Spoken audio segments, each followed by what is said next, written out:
Welcome back to the Barber Mosaic. I am Maurice, and today, I got my hands on something I've been waiting my hands on for quite some time. So let's check it out. The Andis Cordless Lithium Ion Clipper. Let's go.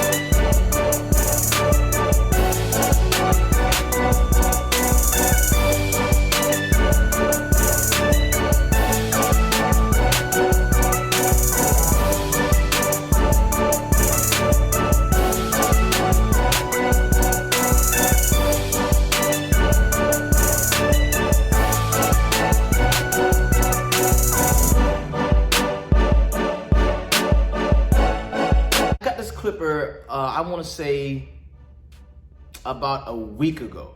So I have had a fair amount of time in the shop to use it and to see how much I like it. We're gonna talk about how much I like it or not or whatever in just a moment. All right, so the first question people have when we talk about this clipper is it worth the money? The price tag on this clipper is about $300 from the Andis company. I know at some point in the near future, you're gonna be able to buy this clipper for probably about $225, $250, something like that from some of the aftermarket sites.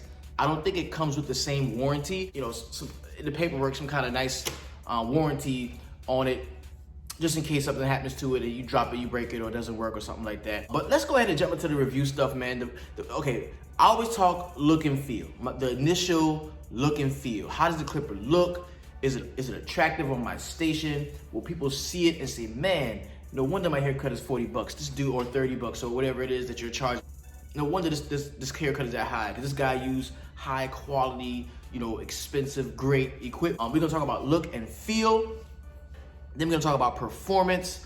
We're gonna talk a little bit more about price, and then we're gonna talk about how does it fare in comparison to some of its counterparts. So let's go. All right, so we have the corded Andis Master right here in all of its splendor, all of its glory, and the cordless Master.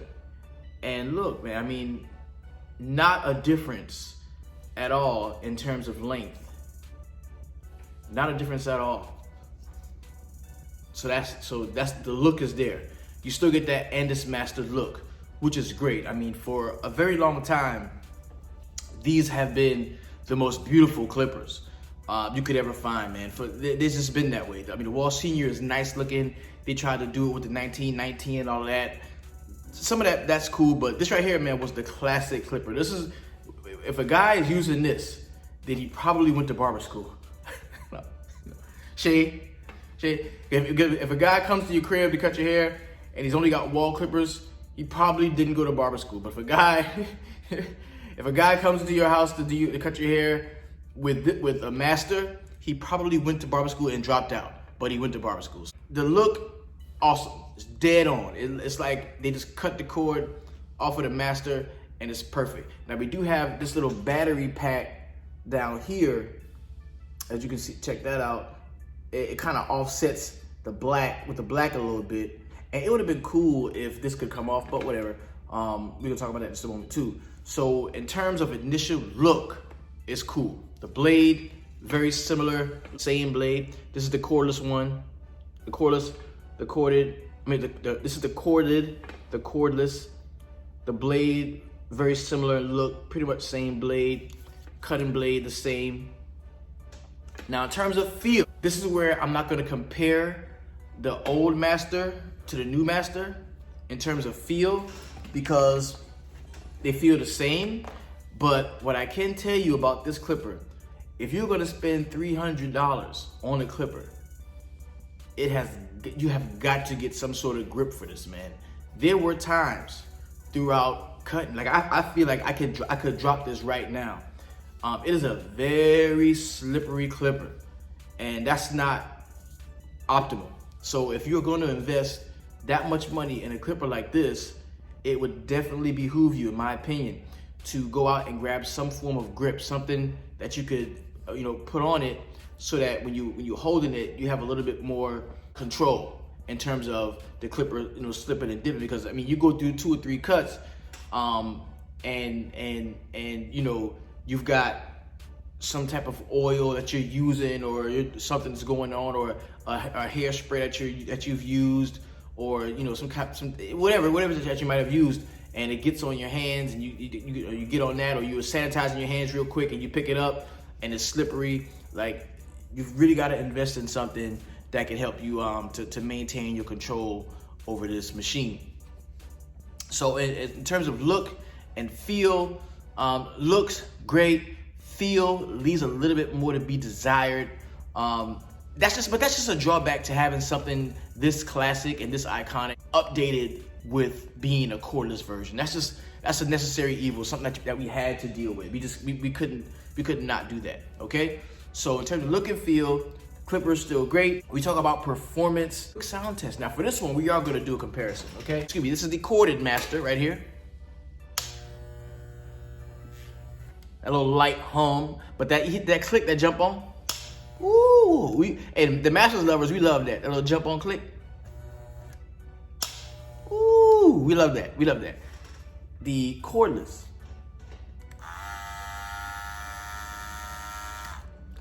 And that's the rotary motor versus the magnetic motor, okay? Light little hum. Light little hum. With the blue light. I like that click though. I love that click. That click gets me. When I hear that click, I feel like I'm home. Not very loud at all. Not very loud at all. Especially if you keep it oiled and lubricated. It's not very loud at all. It does make that crunching sound. I'm talking about when you're going through the hair, it's like shing, shing, shing, shing, shing, shing, shing, shing. It's a sword fight.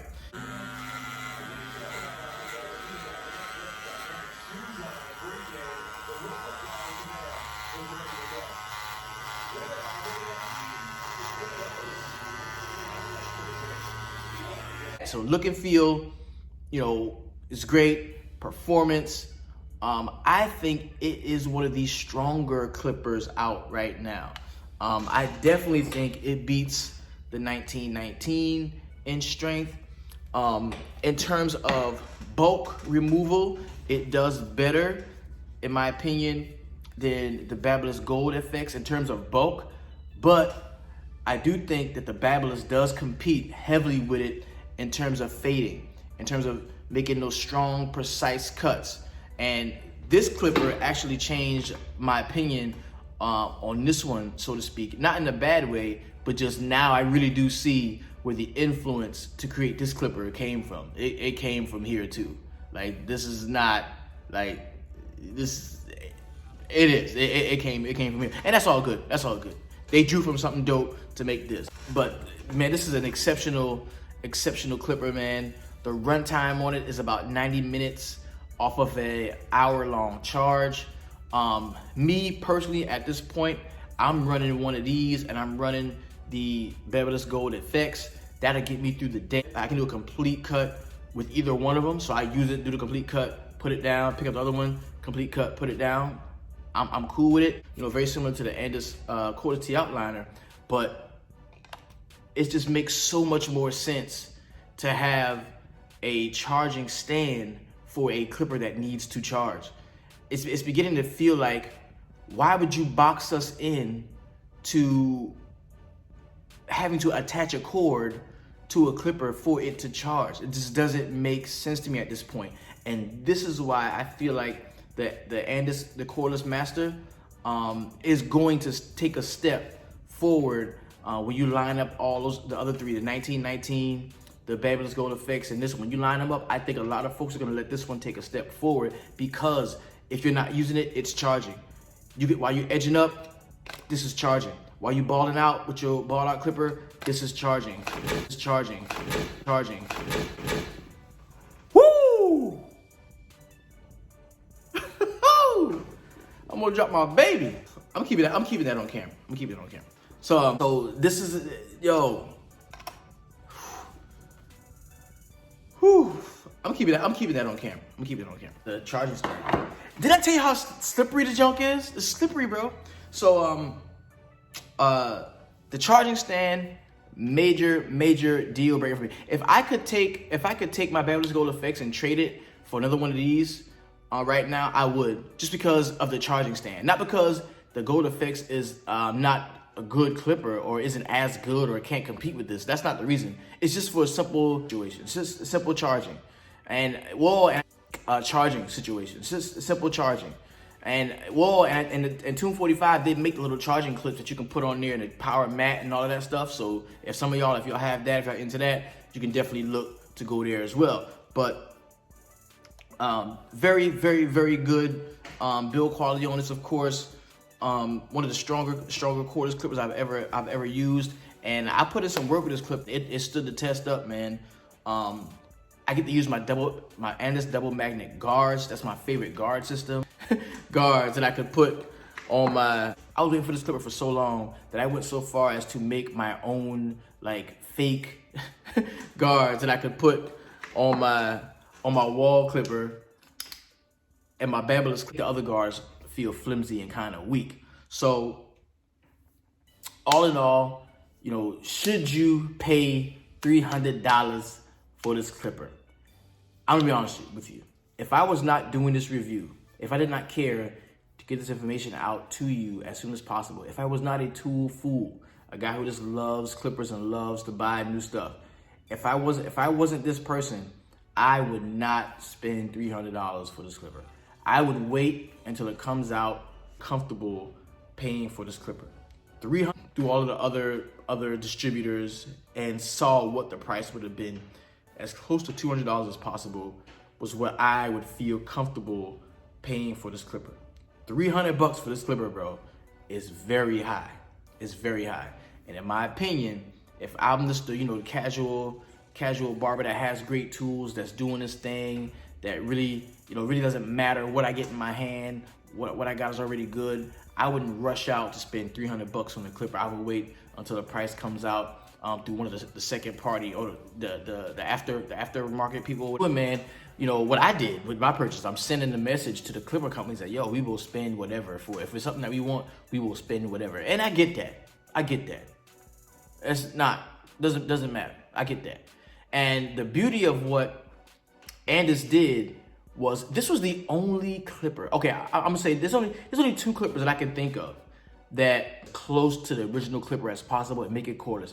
We just wanted you to make them cordless and make them right. Make them as close to the original clipper as possible and make it cordless.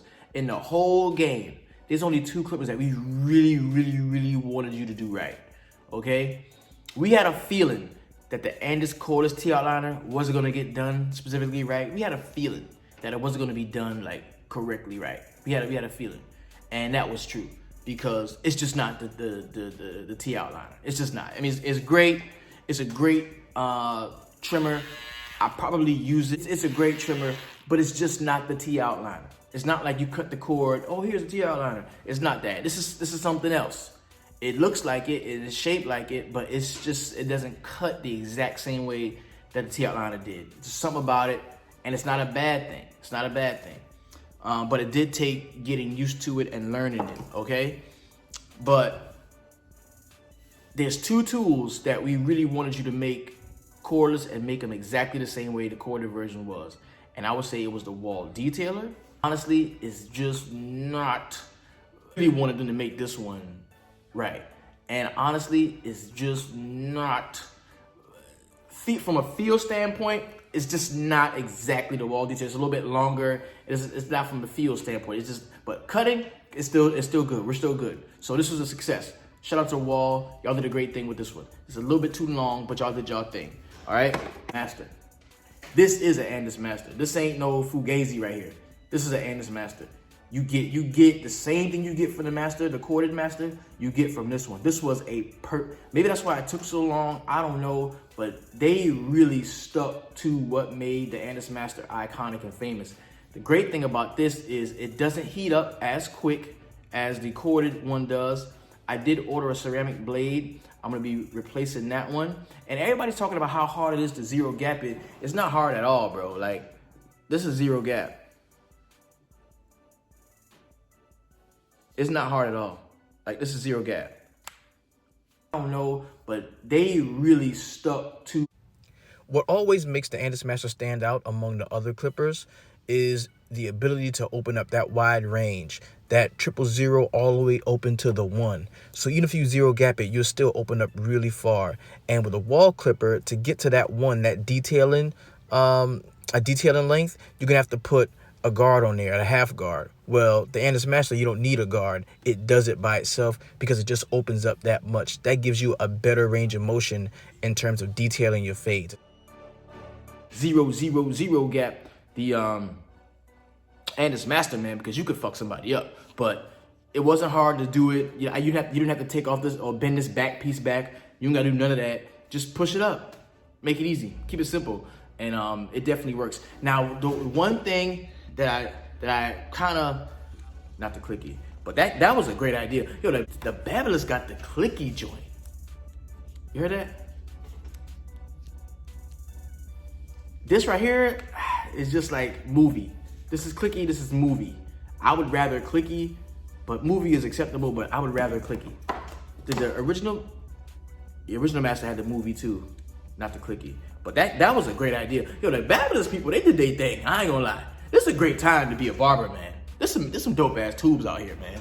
Shout out to, there's some dope ass tools out here. Shout out to all of the clipper companies that's doing their thing. And if there's no Chinese version of it, I stand behind it. Whatever they got the Chinese, I don't want that shit. Fuck that. But yeah, man. So go out, cop this clipper. I think if you are an Andis Master lover, this is a must cop. This is a must cop. Is it a must cop now at 300? Probably not. But at 225, 200 something, it is a must cop if you are an Andis Master lover. This has been Maurice from the Barber Mosaic.